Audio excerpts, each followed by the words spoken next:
During the recent commemorations of the 10-year anniversary of Hurricane Katrina, President Obama praised the vast improvements in the New Orleans school system. Before the storm, New Orleans public schools were largely broken, leaving generations of low-income kids without a decent education. Today, thanks to parents and educators, school leaders, nonprofits, we're seeing real gains in achievement with new schools, more resources to retain and develop and support great teachers and principals. We have data that shows before the storm, the high school graduation rate was 54%. Today, it's up to 73%.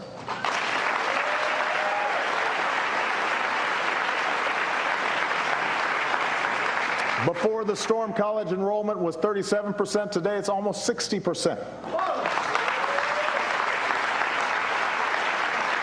We still have a long way to go, but that is real progress. New Orleans is coming back better and stronger. After the storm, every New Orleans public school teacher was fired. The school system was overhauled and largely privatized. Today, 90% of students attend publicly funded but often privately managed charter schools, the highest such percentage in the country. The mainstream media has echoed this narrative, calling it the New Orleans miracle, highlighting increasing test scores and graduation rates, the two main indicators of educational outcomes. But not everyone agrees with this account. According to a report by In These Times, 10 years after Katrina, New Orleans' all-charter school system has proven a failure. Test scores tell one story, and residents tell another. Well, now we're joined by the report's author, Colleen Kimmett. Thanks so much for joining us, Colleen. You're welcome. Thanks for having me. So Republicans like Louisiana Governor Bobby Jindal and Democrats like President Obama alike say privatizing the New Orleans school system saved and really helped what everyone agrees was a struggling school system. What's your response?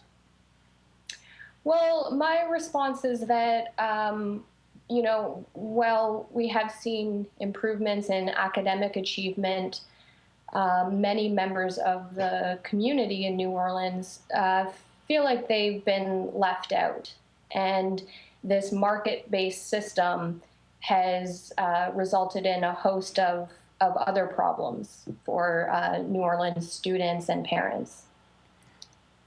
And so, talk about what you mean and what you found in your investigation, because when you talk about education and education reform, the way it's measured nationally, and especially how it's been since No Child Left Behind and now with President Obama's Race to the Top initiative, you're talking about numbers. You're not talking about the human story.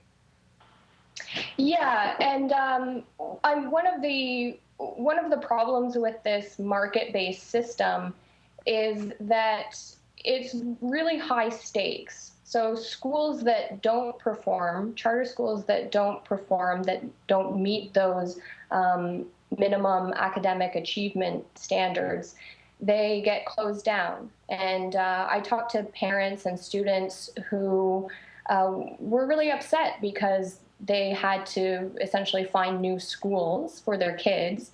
Teachers have to find new jobs, and administrators have to find new jobs. One administrator told me it's essentially, like you build something up and then you're dispersed to become cogs in the system. So that was one problem. Another problem was a sense that there was a real sense of the loss of neighborhood schools. So choice in this system is really touted as one of the advantages because you don't have to go to a school in your neighborhood. You can apply to go anywhere in the city. But at the same time, this has meant a loss of a physical community asset for many people. So the place where they would go, use the auditorium, a gathering place for the community. And so talk more about this idea of neighborhood and community, because again, that's not something you can measure in a test score, but when you see school closures in New Orleans or New York or in Baltimore, they're happening around the country, that's one of the main things that students and parents and residents say is lost. Yeah, certainly. And I think there's a sense that this just happened to New Orleans, but in some cases, community groups had formed their own associations to charter schools and lost out to charter organizations that had more financial backing, more connections, more contacts. The people I talked to many of them weren't necessarily opposed to the chartering of schools or charter schools as a concept, but they felt like it wasn't a level playing field in terms of who gets to run those charters, who gets to control those charters. So it wasn't just a matter of charters happening to people. There was, in many cases, specific opposition to the entities that eventually took control of charter schools. There was a fight for some schools between community groups and between charter organizations.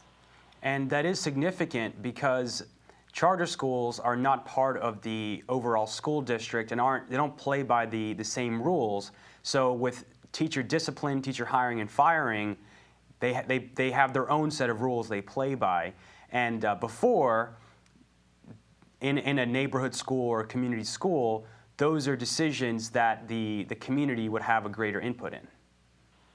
Yeah, and certainly the Recovery School District did implement a standardized, a uniform policy for discipline because I think around 2012, 2013, there was a real spike in the number of suspensions and detentions. And so the state did recognize there was a lack of accountability there, a lack of a standardized policy in terms of discipline.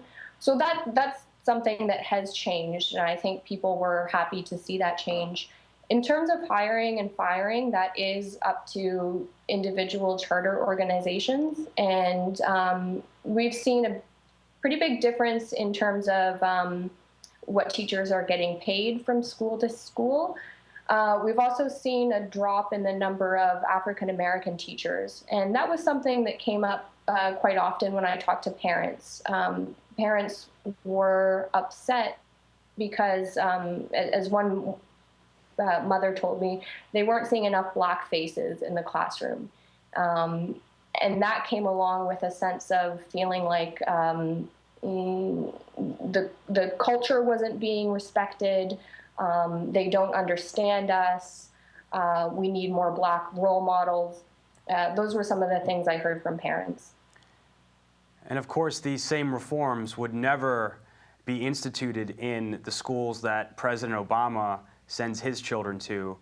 These only happen in low-income areas around the country. It seems that is a trend. So we're seeing it in Detroit, in Little Rock, in Memphis, in Philadelphia, Baltimore. And I mean, it makes sense because these are also areas which have been chronically underfunded in education for years. I mean, they have a smaller tax base to draw from. And I think they're areas that have been neglected for many years. And so the rationale for, these school boards aren't achieving enough, they aren't doing enough, we need to take them over, I think is a little bit of a red herring because it doesn't recognize the fact that these school districts have also been under-resourced for many years. All right, Colleen Kimmett, thank you so much for joining us. You're welcome, thank you. And thank you for joining us at the Real News Network.